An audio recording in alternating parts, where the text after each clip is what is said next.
తప్పు చేస్తే ఇంకా చిన్నపిల్లాడు అని, ఎక్కువగా మాట్లాడితే అప్పుడే పెద్దోడు అయిపోయావా అని మన పేరెంట్స్ కూడా కన్ఫ్యూజ్ అయ్యే ఫేసే ఈ ఇంటర్మీడియట్.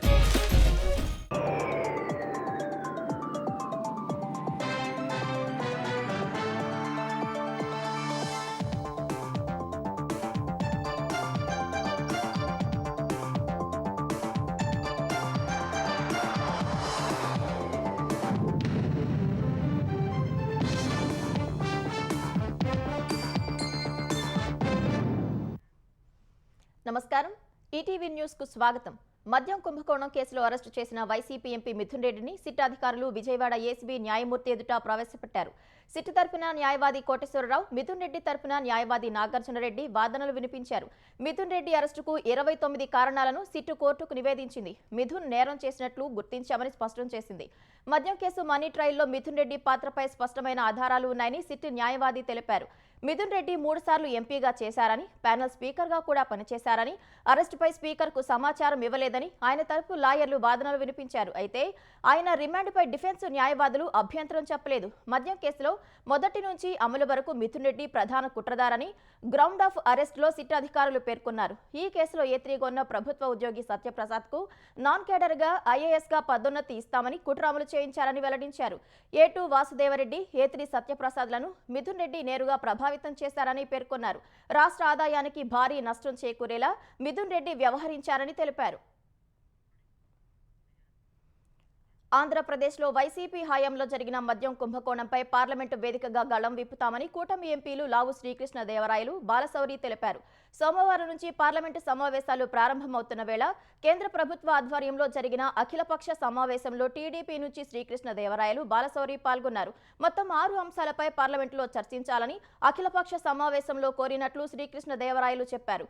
అటు మద్యం కుంభకోణం విషయంలో చట్టం తన పని తాను చేస్తుందని జనసేన ఎంపీ బాలశౌరి అన్నారు. విభజన సమస్య జల్ జీవన్ మిషన్, బనకచెర్ల ప్రాజెక్టు గురించి పార్లమెంట్లో చర్చించాలని జనసేన తరపున ప్రస్తావించినట్లు ఆయన తెలిపారు. మాజీ సీఎం జగన్ లిక్కర్ మాఫియా కోటి కుటుంబాలను నాశనం చేసిందని కాంగ్రెస్ పార్టీ ఆంధ్రప్రదేశ్ వ్యవహారాల ఇన్ఛార్జ్ మాణిక్ ఠాకూర్ ఆరోపించారు. ఏపీలో మద్యం కుంభకోణంపై ఎక్స్లో పోస్టు చేసిన ఆయన నాసిరకం మద్యంతో 3,200 కోట్లు కొల్లగొట్టారని దుయ్యబట్టారు. లిక్కర్ స్కామ్లో మిథున్ రెడ్డి కేవలం పావు మాత్రమే అని, అసలు మాస్టర్ మైండ్ జగన్ భారతీయ అని ఆరోపించారు. అలా వచ్చిన సొమ్మును ఎన్నికల్లో ఖర్చు చేసి ఓట్లు కొన్నారని ఎక్స్లో ధ్వజమెత్తారు. మాజీ మంత్రి అంబటి రాంబాబుకు సత్తెనపల్లి గ్రామీణ పోలీసులు నోటీసులు జారీ చేశారు. జూలై 21న విచారణకు హాజరు కావాలని నోటీసుల్లో పేర్కొన్నారు. గత నెలలో వైసీపీ అధ్యక్షుడు జగన్ రెట్టపాళ్ల పర్యటన సమయంలో అంబటి రాంబాబు నిబంధనలు ఉల్లంఘించి ఆ పార్టీ నేతలు, కార్యకర్తలతో హల్చల్ చేశారు. కంటిపూడి వద్ద పోలీసులు పెట్టిన బ్యారికేడ్లు నెట్టివేసి పోలీసులతో వాగ్వాదానికి దిగారు. ర్యాలీకి, వాహనాలకు అనుమతి లేదని పోలీసులు వారిస్తున్నా లెక్క చేయలేదు. వారిని తోసేసి ముందుకు వెళ్లే ప్రయత్నం చేశారు. ఈ ఘటనకు సంబంధించి సత్తెనపల్లి గ్రామీణ పోలీస్ స్టేషన్ పోలీసులు కేసు నమోదు చేశారు. జగన్ పర్యటనలో నిబంధనలు ఉల్లంఘించిన కేసులోనే మాజీ మంత్రి విడదల రజనీకి సత్తెనపల్లి పోలీసులు శనివారం నోటీసులు ఇచ్చారు. ఆదిలాబాద్ జిల్లా ఇచ్చోడ మండలం కేశవపట్నంలో తీవ్ర ఉద్రిక్త పరిస్థితి ఏర్పడింది. అటవీ భూముల్లో మొక్కలు నాటేందుకు వెళ్లిన అటవీ శాఖ, పోలీసు శాఖ సిబ్బందిపై పోడు రైతులు దాడి చేశారు. పోడు రైతుల దాడిలో పోలీసుల జీపు ధ్వంసమైంది. పలువురికి గాయాలయ్యాయి. గాయపడిన వారిని హుటాహుటిన ఆసుపత్రికి తరలించారు. బోనాల పండుగ సందర్భంగా ప్రముఖ సినీ గాయకుడు రాహుల్ సిప్లిగంజ్ కు తెలంగాణ ప్రభుత్వం ₹1 కోటి నగదు పురస్కారాన్ని ప్రకటించింది. ఈ మేరకు గతంలో తాను ఇచ్చిన హామీని నిలబెట్టుకున్నానని సీఎం రేవంత్ రెడ్డి తెలిపారు. పాత బస్తీలోని ఓ సాధారణ యువకుడిగా తన ప్రస్థానాన్ని ప్రారంభించిన రాహుల్ సిప్లిగంజ్ కృషి, పట్టుదలతో అంతర్జాతీయ స్థాయికి ఎదిగారని సీఎం గుర్తు చేశారు. RRR సినిమాలో నాటు నాటు పాటకు ఆస్కార్ అవార్డు రావడంలో రాహుల్ సిప్లిగంజ్ గాత్రం కీలక పాత్ర పోషించిందని రేవంత్ రెడ్డి అన్నారు. స్వయం కృషితో ఎదిగిన రాహుల్ తెలంగాణ యువతకు ఆదర్శప్రాయుడు ముఖ్యమంత్రి ప్రశంసించారు. హైదరాబాద్ లాల్ దర్వాజా సింహవాహిని అమ్మవారి బోనాల జాతర అత్యంత వైభవంగా జరుగుతోంది. తెల్లవారుజాము నుంచే భక్తులు అమ్మవారికి బోనాలు సమర్పించి మొక్కులు చెల్లించుకుంటున్నారు. కుమ్మరి బోనం సమర్పించిన తర్వాత మహంకాళి బోనాలు ప్రారంభమయ్యాయి. ప్రభుత్వం తరపున ఉప ముఖ్యమంత్రి భట్టి విక్రమార్క, మంత్రి పొన్నం ప్రభాకర్ అమ్మవారికి పట్టు వస్త్రాలు సమర్పించారు. సింహవాహినికి బండారు దత్తాత్రేయ బంగారు బోనం సమర్పించారు.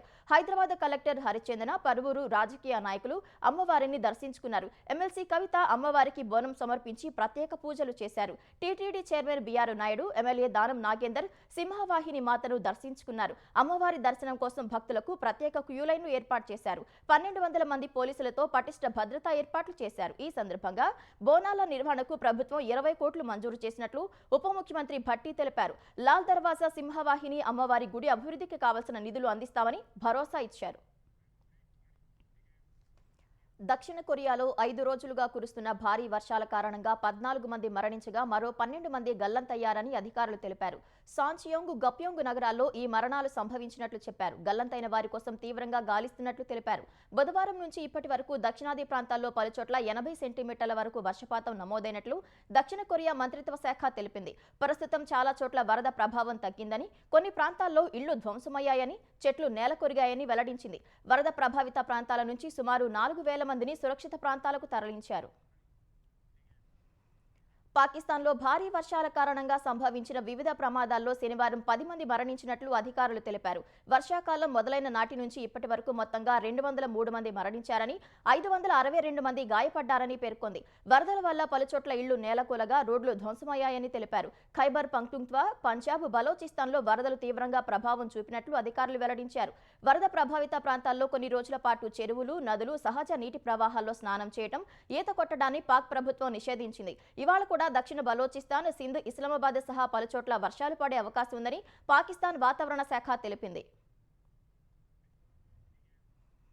ఆపరేషన్ సింధూర్ సమయంలో పాకిస్తాన్లోని కిరాణా హిల్స్ అణు కేంద్రాన్ని భారత్ లక్ష్యంగా చేసుకుందని తెలిపే కొత్త ఉపగ్రహ చిత్రం బయటకొచ్చింది. జియో ఇంటెలిజెన్స్ పరిశోధకుడు డామియన్ సైమన్ దాన్ని ఎక్స్లో షేర్ చేశారు. కిరాణా హిల్స్ బేస్లోని సెంట్రీ పోస్టుకు కేవలం 150 మీటర్ల దూరంలో భారత క్షిపణి తాకి లోతైన రంధ్రం ఏర్పడిందని సైమన్ తెలిపారు. పాక్ అణ్వాయుధ కార్యక్రమానికి సంబంధించి ఆ ప్రాంతం హై సెక్యూరిటీ జోన్. అణ్వాయుధాలను నిల్వ చేయడానికి భూగర్భ సొరంగాలు కిరాణా హిల్స్ లో ఉంటాయని సమాచారం. అయితే కిరాణా హిల్స్ అణు కేంద్రంపై దాడులు చేయలేదని భారత ప్రభుత్వంతో పాటు పాకిస్తాన్ చెబుతోంది. ఇక సర్గోదా ఎయిర్ బేస్ లో భారత దాడుల తర్వాత రన్వేపై 2 చోట్ల గుంతలు ఏర్పడ్డాయి. వాటికి వేగంగా మరమ్మతులు నిర్వహించినట్లు తెలిపే మరో ఉపగ్రహ చిత్రాన్ని ఆయన విడుదల చేశారు.